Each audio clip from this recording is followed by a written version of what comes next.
बिस्मिल्लाहिर्रहमानिर्रहीम। अस्सलाम वालेकुम नाज़रीन, आप यूट्यूब चैनल देख रहे हैं। मैं इमरान खान हूँ। नाज़रीन, सबसे पहले तो आपको खबर देते हैं, पाकिस्तान तहरीक इंसाफ ने 8 मई को लॉन्ग मार्च का ऐलान किया है और खैबर पख्तूनख्वा में लॉन्ग मार्च किया जाएगा 8 मई को। और खैबर पख्तूनख्वा के मुख्तलिफ इलाकों से स्वाबी की जानिब लॉन्ग मार्च होगा। अभी ये इमरान खान साहब के जो रिश्तेदार हैं अहमद खान न्याजी, उन्होंने और दीगर जो रहनुमा इमरान खान साहब के हवाले से फ़िक्रमंद हैं, वो ये कह रहे हैं कि ना खैबर पख्तूनख्वा की हुकूमत कुछ कर रही है, ना जो तहरीक तहफ़्फ़ुज़ आईन पाकिस्तान बनी है ना वो कुछ कर रही है, ना अपोजिशन लीडर सेनेट में या कौमी असम्बली में कुछ कर रहे हैं, और ना जो ओहदेदारान हैं तहरीक इंसाफ के वो भी कुछ नहीं कर रहे। तो इस वजह से अब ये लोग सामने आए, इन्होंने कहा जी हम अब एहतजाज करेंगे और लाएअमल का ऐलान करेंगे और बाकी सब लोग इसके ऊपर तवज्जो दें। बार बार वीडियोज़ जारी की जा रही हैं, ज़ोर लगाया जा रहा है कि इमरान खान के लिए निकलो, लेकिन पाकिस्तान तहरीक इंसाफ ऐसा दिखाई देता है बज़ाहिर कि तहरीक इंसाफ शायद खुद मायूसी का शिकार है। वो आवाम को मायूसी से कैसे निकालेगी? यानी पहले ये कहा जाता था तहरीक इंसाफ के ओहदेदारान की जाने से कि 4 लाख बंदा चाहिए, 5 लाख बंदा चाहिए, अब वो कहते हैं कि करोड़ों बंदा चाहिए सिस्टम को ठीक करने के लिए, निकालने के लिए। तो खुद निकलेंगे तो लोग निकलेंगे ना। ऐसा तो नहीं होता कि आप खुद घर बैठे रहें और लोग निकलें और निकल कर आपके लिए इनकलाब लें, ये मुमकिन नहीं है। और तहरीक इंसाफ काफ़ी ज़्यादा तकसीम का शिकार भी हुई है। ख़ास तौर पर खैबर पख्तूनख्वा की जो नई हुकूमत बनाई गई, इससे बहुत सारी उम्मीदें थी। इमरान खान साहब ने बनाई ऐसे थी कि ये नौजवानों को इकट्ठा करेंगे, मोबिलाइज करेंगे, चैनलाइज करेंगे, बड़े पैमाने पे नौजवान इकट्ठे हो जाएंगे और एक बहुत ज़बरदस्त किस्म की तहरीक जन्म लेगी। लेकिन हमने देखा कि वो नहीं हुआ। बातें बहुत बड़ी बड़ी की गई, लेकिन अमली तौर पे वो सारा कुछ जो तवक्को की जा रही थी वो हमने होता हुआ नहीं देखा। इस वक्त तो फ़िलहाल जो है चीज़ें पाकिस्तान की मिलिट्री एस्टेब्लिशमेंट की फेवर में, क्योंकि आसिम मुनीर साहब के डोनाल्ड ट्रंप के साथ अच्छे ताल्लुकात बन गए हैं। डोनाल्ड ट्रंप खुद मुश्किल में है, लेकिन आसिम मुनीर साहब कंफर्टेबल है और उनकी एक पोजीशन बन गई है और उस पोजीशन को वो एंजॉय कर रहे हैं फ़िलहाल। और उन्हें कोई ऐसी मुश्किल है भी नहीं, यानी पाकिस्तान तहरीक इंसाफ की तरफ से उन्हें कोई ऐसा मामला नहीं है कि कोई बहुत बड़ा एहतजाज खड़ा हो जाए। हत्ता कि जो अवामी इशूज़ हैं तहरीक इंसाफ उन पे भी किसी किस्म का एहतजाज करने के मूड में नहीं है।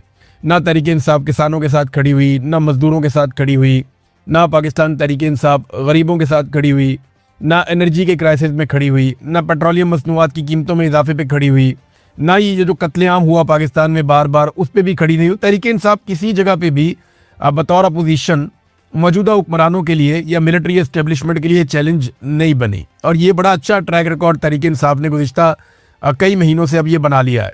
तो अब एस्टेब्लिशमेंट को तहरीक इंसाफ से भी सच कोई प्रॉब्लम नहीं है। अगर इससे इस तरह की अपोजिशन किसी भी हुकूमत को मिले, किसी भी हुकूमत को ऐसी अपोजिशन मिले, तो वो हुकूमत शुक्र अदा करेगी अल्लाह का कि ऐसी अपोजिशन हमेशा रहनी चाहिए जो किसी किस्म के मामले के ऊपर किसी भी किस्म का कोई रद्द-ए-अमल देती नहीं है। पब्लिक अगर चाहे भी तो खुद रद्द-ए-अमल दे दे तो दे दे। पाकिस्तान तहरीक इंसाफ की जानिब से किसी किस्म का कोई रद्द-ए-अमल दिखाई फिलहाल नहीं दे रहा। और उसकी एक रीज़न ये भी है कि तहरीक इंसाफ कौन सा कोई पॉलिटिकल पार्टी से लड़ रही है, लड़ाई तो मिलिट्री एस्टेब्लिशमेंट के साथ है ना। इधर पॉलिटिकल पार्टी के खिलाफ वो कोई एहतजाज प्लान करते हैं या महंगाई, गुर्बत, बेरोजगारी, इन चीज़ों के ऊपर निकलने का प्लान करते हैं। साथ ही जनाब अली पता चलता है कि वहाँ पे सेक्टर कमांडर में मीटिंग शुरू हो गई है सेक्टर ऑफिस के अंदर, और यहाँ पे जनाब मिलिट्री ऑफिसर्स जो हैं वो अब प्लानिंग कर रहे हैं। ISI की एजेंसी बीच में आ गई है, मिलिट्री इंटेलिजेंस की एजेंसी बीच में आ गई है। वो बेचारे अब वो करें क्या? फौजियों से लड़ने की तो उनको ट्रेनिंग नहीं है, वो पॉलिटिकल पार्टी के साथ ही वो एक मुज़ामत कर सकते हैं। लेकिन माजी में जो है वो मिलिट्री एस्टेब्लिशमेंट के साथ मुज़ामत की है लोगों ने। इमरान खान साहब इस वक्त बड़ी अच्छी मुज़ामत कर रहे हैं, बेनज़ीर भुट्टो ने मुज़ामत की माजी में, नवाज शरीफ ने हल्की फुल्की मुज़ामत की जब इनके ऊपर बुरा वक्त आया, जुल्फ़िकार दी भुट्टो ने मुज़ामत की और लोगों ने भी मुज़ामत की पाकिस्तान में। और कभी वो कामयाब हुए, कभी नाकाम हुए, लेकिन मुज़ामत ज़रूर की। एक तस्वीर है नाज़रीन, ये पाकिस्तान में पुलिस के लिए एक चैलेंज बनी हुई है, ख़ास तौर पे पंजाब में। अब ये तस्वीर कोई आर्टिफिशियल इंटेलिजेंस से तो बनी हुई नहीं है, ना ही ये तस्वीर जो है इसे कोई फोटोशॉप करके बनाया गया है। तस्वीर में देखा जा सकता है कि इमरान खान साहब चल रहे हैं, सामने जर्नलों की लाइन लगी हुई है और जनरल बाजवा तारुफ करवा रहे हैं और आसिम मुनीर साहब जो हैं वो इमरान खान साहब को सैल्यूट मार रहे हैं। अब ये जनाब तस्वीर जब नौजवान उठा लेते हैं या पाकिस्तान तहरीक इंसाफ के वर्कर्स उठा लेते हैं तो उन वर्कर्स को भी उठा लिया जाता है। इस तस्वीर से ऐसा लगता है कि निज़ाम को खासी चिढ़ है, यानी वो नहीं चाहते कि इमरान खान साहब को आसिम मुनीर साहब सैल्यूट मार रहे हैं, ये तस्वीर मंजर आम पर आए। देखें, हकीकत है, इससे आप भाग तो नहीं सकते। सरकारी मुलाजिम की ड्यूटी है, तो फिर इसमें नखरा कैसा और गुस्सा कैसा? यानी अगर इमरान खान साहब दोबारा वज़ीर-ए-आज़म बन जाते हैं फ़र्ज़ करें, तो यही आसिम मुनीर साहब अगर फील्ड मार्शल होंगे तो सैल्यूट इनको मारना पड़ेगा। अव्वल तो पूरी कोशिश करेंगे कि इमरान खान वज़ीर-ए-आज़म ना बने, लेकिन अगर पाकिस्तान की अवाम वाकई खड़ी हो जाती है, अड़ जाती है, डट जाती है, इमरान खान को वज़ीर आज़म बनना पड़ जाता है तो मुस्तकबिल की बात तो बाद में है। सबसे पहले तो आसिम मुनीर साहब को सैल्यूट मारना पड़ेगा इमरान खान को, और वो फोटो फिर बाहर आ जाएगी। तो सरकारी मुलाजिम होता है। वैसे भी अब मेरे ख्याल में शहबाज शरीफ ने गंदी आदत डाल दी है मिलिट्री एस्टेब्लिशमेंट को, और उन्हें अब उस तरह के वज़ीर आज़म पसंद है जो सैल्यूट खाते नहीं है, सैल्यूट मारते हैं। यानी सैल्यूट करवाते नहीं है, सैल्यूट करने के आदी होते हैं। इस किस्म के उन्हें वज़ीर आज़म पसंद आ गए। शहबाज शरीफ की तो महारत ही सैल्यूट मारने में है। जैसे ही वो डोनाल्ड ट्रंप को या किसी ताकतवर आदमी को देखते हैं तो देखते ही दूर से ही सैल्यूट ठोक देते हैं, और जैसे ही नजर पहुंचती है तो ऑटोमेटिक ही शहबाज शरीफ साहब का हाथ जो है वो उनके माथे पे पहुंच जाता है। गिरफ्तारियां भी हुई पाकिस्तान तहरीक इंसाफ की, और बड़े पैमाने पर हुई। गिरफ्तारियों के हवाले से जो अदाद शुमार हैं वो अलग अलग किस्म के आ रहे हैं। हुकूमती ज़राए अलग हैं, पुलिस के ज़राए अलग हैं, पाकिस्तान तहरीक इंसाफ का क्लेम अलग है। लेकिन ये किसी सूरत भी अगर आप इसको कहीं पे बीच में इन बिटवीन भी आप देखें तो ये 1200 से ज़्यादा कारकुन कम से कम पंजाब में गिरफ्तार किए गए, जिनमें 250 से जायद का दावा किया जा रहा है कि ये लाहौर से गिरफ्तार किए गए। तो इतने बड़े पैमाने पे गिरफ्तारियां तो कभी, यानी जितने बंदे पीटीआई के गिरफ्तार हो गए इतने बंदे तो आजकल पीएमएलएन के जलसे में नहीं होते। जितने बंदे पीटीआई के 9 मई से अब तक गिरफ्तार हो गए, इतना बड़ा जलसा तो नवाज शरीफ ने अपनी सारी जिंदगी में नहीं किया होगा। अगर 9 मई और उसके बाद जो 26 नवंबर को जो गिरफ्तारियां हुई है, ये 20-25 हज़ार बंदा, ये बंदा इकट्ठा करने एक जगह पे तो एक बहुत बड़ा हुजूम बन जाता है, बहुत बड़ी तादाद में लोग हो जाते हैं। इतनी गिरफ्तारियां पाकिस्तान तहरीक इंसाफ की हुई हैं कि जितने बंदे किसी बड़े से बड़े जलसे में ये पॉलिटिकल पार्टीज नहीं निकाल सकती, ये पाकिस्तान तहरीक इंसाफ ने करके दिखाया, और बहुत बड़ी बात है जो उन्होंने करके दिखाया। गंडापुर साहब के साथ नाज़रीन बहुत बुरी हुई है। गंडापुर साहब रैली के साथ आए और मैंने जो सहाफ़ी वहाँ पे मौजूद थे, मैंने उनसे पूछा, मैंने कहा जी आपने क्या देखा। इवन एक तो पॉलिटिकल लोग हैं, उनसे भी मैंने पूछा, मैं उनका नाम नहीं ले सकता, ये उनके पीछे पड़ जाएंगे। तो उन्होंने मुझे क्लियरली कहा, उन्होंने कहा जी गंडापुर साहब मौजूद ज़रूर थे, वो एक्टिविटी कर रहे थे और पॉलिटिकली एक वो फिगर है, लेकिन गंडापुर साहब को पब्लिक रिस्पॉन्ड नहीं कर रही थी उस तरीके से जैसे उन्हें किया जाता है। सोशल मीडिया पे थोड़ा बहुत उनका शब्द चल रहा था, लेकिन गंडापुर साहब ने जब तकरीर की तो उनकी तकरीर टोटल जो है वो 1.25 मिनट से 1.5 मिनट के बीच में थी। उन्हें भी आइडिया हो गया था कि देखिए लीडर को मजा तब आता है जब वो बात कर रहा हो और लोग सुन रहे हो। साउंड सिस्टम था उनके पास, अगर सामने 10-20 हज़ार लोग खड़े हो जाते तो वो उनसे बात कर सकते थे, लेकिन लोग गंडापुर के कंटेनर के इर्द गिर्द आए, उनकी दिलचस्पी गंडापुर में खत्म हो गई थी। तो गंडापुर साहब को ये सोचना चाहिए था अपने पाँव पे बार बार कुल्हाड़े मारने से पहले कि वो कुर्बान क्या चीज कर रहे हैं और किस चीज के लिए कर रहे हैं। वजारत आला के लिए अपनी सारा सियासी करियर, अपनी इज्जत सब कुछ दाव पे लगा रहे हैं। लोगों में एक बहुत बड़ी क्रेडिबिलिटी थी कि इस आदमी की ब्रेक उस जगह पे आके लगती है जहां इमरान खान साहब बुलाते हैं। ये हमेशा इमरान खान की आवाज पे लब्बैक कहता है, हमेशा पहुंचता है और जबरदस्त एहतजाज करता है और बड़ी अच्छी टीमें लेकर आता है। तो आज उन्हीं टीमों की गंडापुर साहब की तरफ लगता है तवज्जो ही नहीं थी। वो आए, उन्होंने तकरीर की 1.25 मिनट की, 1.5 मिनट की, वो भी कोई खास बात उन्होंने नहीं की, कोई ऐसी बात नहीं की जो काबिल जिक्र हो मैं आपको यहाँ पढ़ के सुनाऊं। लेकिन फिर गंडापुर साहब निकल गया तो कारकुन उनकी गाड़ियों के आगे आ गए। बाद में उन्होंने कहा किधर जा रहे हैं आप हर दफा में लेकर आते हैं और वापस हमें निकल जाते हैं, या वापस ना जाएं, आपको ऐलान करें, कुछ चक्कर चलाएं। वो कारकुन ज्यादा एक्सपेक्ट कर रहे थे जो पीछे से आ रहे थे, उन्होंने रास्ते रोक लिए। हो सकता है शरारत कर रहे हो, लेकिन फिर गंडापुर के जो गार्ड्स हैं उन्होंने कारकुनों को धक्के शक्के देके रास्ते खोले और फिर गंडापुर साहब सीएम हाउस के लिए रवाना हो गए। तो गंडापुर साहब ने जो कहा था ना कि 3 माह में अपनी सियासत छोड़ने का जो उन्होंने फैसला किया था कि अगर मैं इमरान खान को ना निकाल सका 3 माह के अंदर, तो 1 महीना तो गुजर गया, तो मैं सियासत छोड़ दूंगा, सियासत का अपनी फैसला कर दूंगा, फिर मुझे कोई हक नहीं है।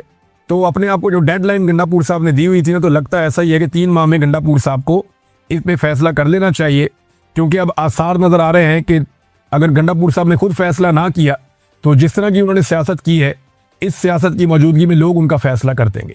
देखिए ना, फजल रहमान के भाई ने गंडापुर साहब का चैलेंज कबूल किया हुआ है। चैलेंज गंडापुर साहब ने किया था कि मेरा भाई इस्तीफा देता है, फजल रहमान तुम आकर उसके मुकाबले में इलेक्शन लड़ो। तो फजल रहमान साहब के भाई ने कहा कि मेरा बड़ा भाई क्या लड़ेगा, मैं लड़ूंगा आगे इलेक्शन, तो तुम कहो अपने भाई को इस्तीफा दे, आके इलेक्शन लड़े। तो उस वक्त गंडापुर साहब को बताया गया ये मजाक नहीं करना, पब्लिक अब डिफरेंट मूड में, फजल रहमान का भाई असेंबली में आ जाएगा इस चक्कर में। तो फिर गंडापुर साहब अपने चैलेंज से मुकर गए और उस चैलेंज के ऊपर अब वो खड़े नहीं है। नाज़रीन, ख्वाजा आसिफ साहब ने एक स्टेटमेंट दिया है, ये स्टेटमेंट बड़ा इंटरेस्टिंग है। मैं आपको पहले स्टेटमेंट पढ़ के सुनाता हूँ, फिर मैं चाहता हूँ इस पर हम थोड़ी सी बात कर लें। फिर 1-2 बैनुल-अक़वामी बड़ी इंटरेस्टिंग खबरें हैं। रशिया ने एक बहुत पुराना मुआहिदा जो 38 साल पहले हुआ था उनका अमेरिका के साथ, उसे ख़त्म किया है। क्यों किया वो बताता हूँ। और डोनाल्ड ट्रंप ने एक नई कार्रवाई डाल दी, वो भी आपको मैं बताता हूँ। खित्ते के हालात बड़े इंटरेस्टिंग हो रहे हैं। पाकिस्तान की जो पॉलिटिक्स है उसकी वजह से मैं उस तरफ जा नहीं पाया। जो इंडिया के साथ हो रहा है, यूक्रेन और रूस के दरमियान जो हो रहा है, और जो अमेरिका इस वक्त इंटरफेयर कर रहा है इस रीजन की सियासत के अंदर, और पाकिस्तान कहाँ खड़ा है, बड़ा इंटरेस्टिंग सिनेरियो इस वक्त चल रहा है। इस पर हम बात करेंगे बाद में। लेकिन आप ये देखें, ख्वाजा आसिफ कहते हैं ब्यूरोक्रेसी पे तनकीद करते हुए, वतन अजीज की आधी से ज्यादा ब्यूरोक्रेसी पुर्तगाल में प्रॉपर्टियां ले चुकी है। पुर्तगाल, ये इन्होंने खोला हुआ था, एक स्कीम खोली हुई थी पुर्तगाल ने कि इतने पैसे ला के इन्वेस्ट करो तो वहाँ पे वीज़ा मिल जाता था और वहाँ पे जो है आपको रेजिडेंसी मिल जाती थी। तो इससे फ़ायदा उठाया बहुत सारी ब्यूरोक्रेसी ने। पैसा इतना ज़्यादा नहीं था और ब्यूरोक्रेसी के लिए तो करोड़ों रुपया मामले कोई नहीं होता। तो ख्वाजा आसिफ ने दावा किया, ये वज़ीर दिफा है पाकिस्तान के, कि पाकिस्तान की आधी से ज़्यादा ब्यूरोक्रेसी पुर्तगाल में प्रॉपर्टी ले चुकी है और शहरियत लेने की तैयारी कर रही है। और ये नामी ग्रामी ब्यूरोक्रेट्स हैं। मगरमच्छ अरबों रुपए खाकर आराम से रिटायरमेंट की ज़िंदगी गुजारे। बुज़दार का एक करीबी तरीन ब्यूरोक्रेट, इसे मैं डोरेमोन कहता था। आपको याद होगा मेरे पुराने वीलॉग्स, मैंने डोरेमोन बताया था, एक ब्यूरोक्रेट का नाम जिस बुज़दार के दौर में तबाही फेरी हुई थी। ये उसी की बात कर रहे हैं। बुज़दार का एक करीबी तरीन ब्यूरोक्रेट 4 अरब रुपया अपनी बेटियों की शादियों पर सिर्फ सलामियां वसूल कर चुका है। अब 4 अरब की सलामी तो नहीं देता ना कोई 100, 550, 5,000, 10,000 इतनी सलामी होती है, सजा क्या होती है? ये तो एक वैसे ही खुशी के लिए एक छोटी सी रकम होती है। अब इसमें 4 अरब तो कोई नहीं देता ना, तो ये ब्लैक मनी को व्हाइट मनी करने का भी एक तरीका है। 4 अरब की सिर्फ सलामी वसूल कर चुका है और आराम से रिटायरमेंट की जिंदगी गुजार रहा है। सियासतदान को इनका बचा खुचा खाते हैं। ये ख्वाजा आसिफ कह रहे हैं कि सियासतदान इनका बचा खुचा खाते हैं। ये ब्यूरोक्रेट इतना ज्यादा खाते हैं कि जो बच जाता है वो सियासतदान खाते हैं और चबले मारते हैं। न प्लाट न गैर मुल्की शहरियत, क्योंकि इलेक्शन लड़ना होता है। पाक सरजमीन को ये ब्यूरोक्रेसी पलीत कर रही है। अच्छा, ख्वाजा आसिफ साहब को ये बात मैं बता दूं कि यहाँ जो मशहूर है ना पाकिस्तान में एक चीज़, वो ये है कि जो पाकिस्तान की क्रीम है ना वो एस्टेब्लिशमेंट खा जाती है। उसके बाद जो उसके नीचे बाकी बचा हुआ दूध है वो ब्यूरोक्रेसी पी जाती है। और फिर सियासतदान कहते हैं जो हांडी में लगा हुआ थोड़ा बहुत साइडों पे कुछ बचा कुचा होता है वो हमारे हिस्से में आ जाता है और सियासतदान फिर मुंह काला कर लेते हैं वो खा के। हालांकि जो सियासतदान है ये इलेक्शन लड़के आते हैं, इनकी पावर सबसे ज़्यादा होती है क्योंकि ये पूरी रियासत को चलाने के लिए एक निगरान के तौर पे आते हैं आवाम की जानिब से। इनके पास इख्तियार होता है कि ये एस्टेब्लिशमेंट को नकेल डालें और सियासतदानों को सीधे रास्ते पे लगाएं। इनके पास ये मैंडेट होता है या इख्तियार होता है कि ये नकेल डालें एस्टेब्लिशमेंट को और जो ब्यूरोक्रेसी है उसको सीधे रास्ते पे लगाएं। लेकिन ये एस्टेब्लिशमेंट के जूते पॉलिश करते हैं और ब्यूरोक्रेसी के पीछे चल जाते हैं उनका बच्चा कुचा खाने के लिए। तो ख्वाजा आसिफ साहब, ये गंद आप लोगों ने मारा है और आप इसके लिए रिस्पॉन्सिबल हैं। जब जब कोई एस्टेब्लिशमेंट के रास्ते में खड़ा हुआ तो आप और आप जैसे लोग सामने आ गए और उन्होंने सहूलतकारी की, जिसके नतीजे में ये ब्यूरोक्रेसी का गंद और एस्टेब्लिशमेंट की गलत रविश आज तक पाकिस्तान में चल रही है। ये सिलसिला रुका नहीं। नाज़रीन, डोनाल्ड ट्रंप जिसको नोबेल पीस प्राइज के लिए पाकिस्तान ने नामजद किया, उसकी जानिब से खबर है, मैं आपको पढ़ के सुना देता हूं। अमेरिकी सदर ट्रंप ने गजा पर कब्जे का मामला इसराइल पर छोड़ दिया है और अमेरिकी सदर ने सहाफ़ी की जानिब से सवाल हुआ कि गजा पर इसराइली कब्जे के मंसूबे से मुताल्लिक आप क्या कहेंगे और कि इनकी हुकूमत की तवज्जो फ़लस्तीनियों के महसूर इलाकों में ज़्यादा ग़िज़ा पहुँचाने पर है। ट्रंप ने कहा कि बाकी मामले पर वो कुछ नहीं कह सकते, ये ज़्यादातर इसराइल पर मुनहसर होगा, यानी ये इसराइल करेगा। अब आप अंदाज़ा करें, इसराइल जो है वो फैसला करेगा गजा के साथ क्या करना है और इसराइल तो फैसला कर चुका है। वहाँ खबरें छप चुकी हैं पहले ही और बाकायदा इसराइल ने एक पूरा मैप जारी किया कि वो पूरे गजा पे कंट्रोल करेंगे, कब्जा करेंगे।